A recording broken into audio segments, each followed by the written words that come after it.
surprised to see this. Surprised, to say the very least. The Houston Texans traded a former first-round pick, Kenyon Green, their left guard, to the Philadelphia Eagles back in March for CJ Gardner-Johnson. Remember, Gardner-Johnson was a ball hawk for Philadelphia on their run to the Super Bowl. After Gardner-Johnson was in New Orleans, went to Detroit, then to Philly, and was a big part of their Super Bowl run. Well, on Tuesday, the Houston Texans released CJ Gardner-Johnson 3 games into the season. Houston trades a former first-round pick, Kenyon Green, a left guard, to Philly in March for CJ Gardner-Johnson. And my goodness, 3 games in, they're cutting bait. Now, listen, I don't cover the Texans on a day-to-day basis. I don't really care what's going on in Houston. What I know is they're 0-3, and apparently CJ Gardner-Johnson struggled to pick up some of DeMeco Ryans' system. They've had busts. He has been responsible for busts in all 3 games that have led to touchdowns.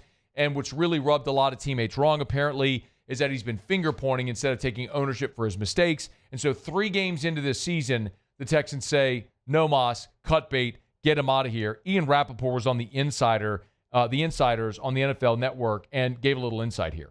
They released CJ Gardner-Johnson. Remember, they traded for him from the Philadelphia Eagles in kind of a complicated trade, pick swap early in the year, hoped he would hold down the back end of the defense.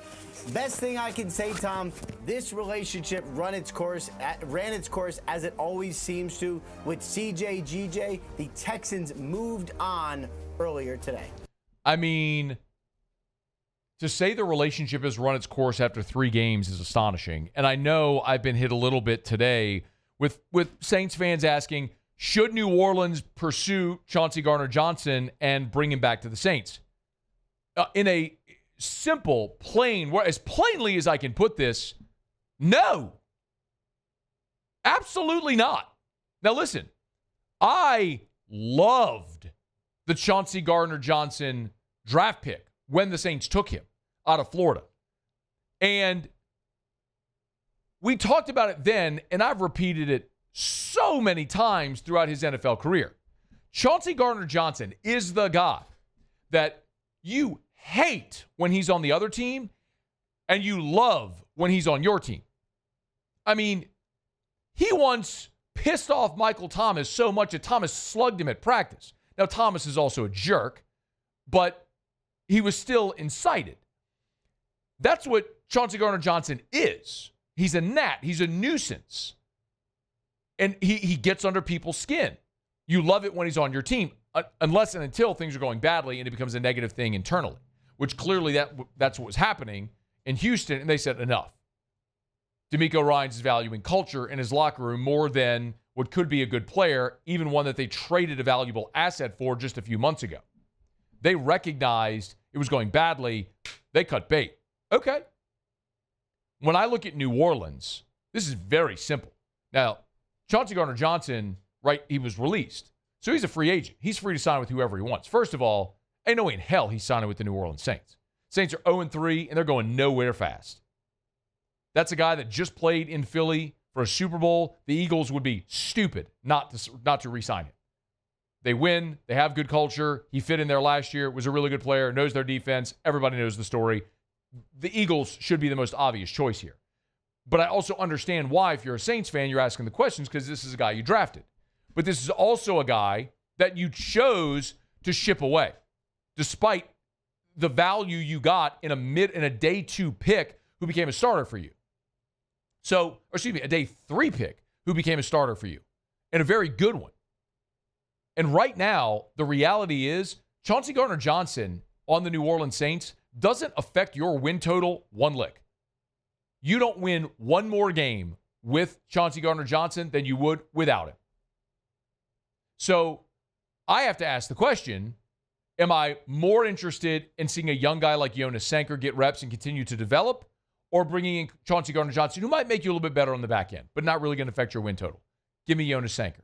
And maybe more importantly even than that is culture. You got a rookie head coach who's 37 years old, who's struggling out the gate. They just had an embarrassing loss You have blowhards like me yelling about him, whether or not these guys actually respect him. I believe they like him. I don't know if they respect him. That remains to be seen, especially considering all the undisciplined play that continues to persist and they can't seem to fix it. That calls that into question for me.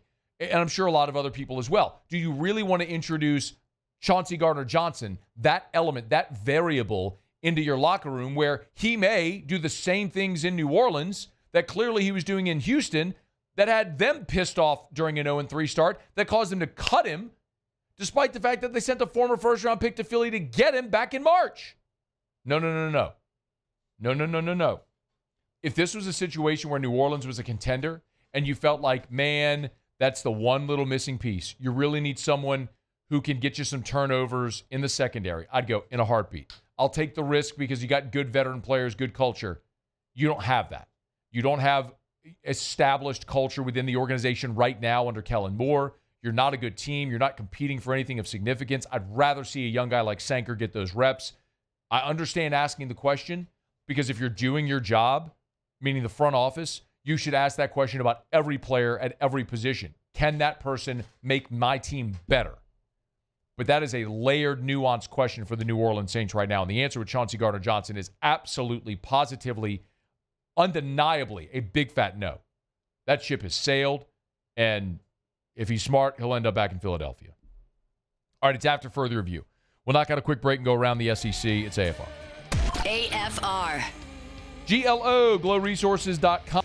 Hey, thanks so much for watching. Please leave your comments. I love to interact, and be sure to hit the red subscribe button below.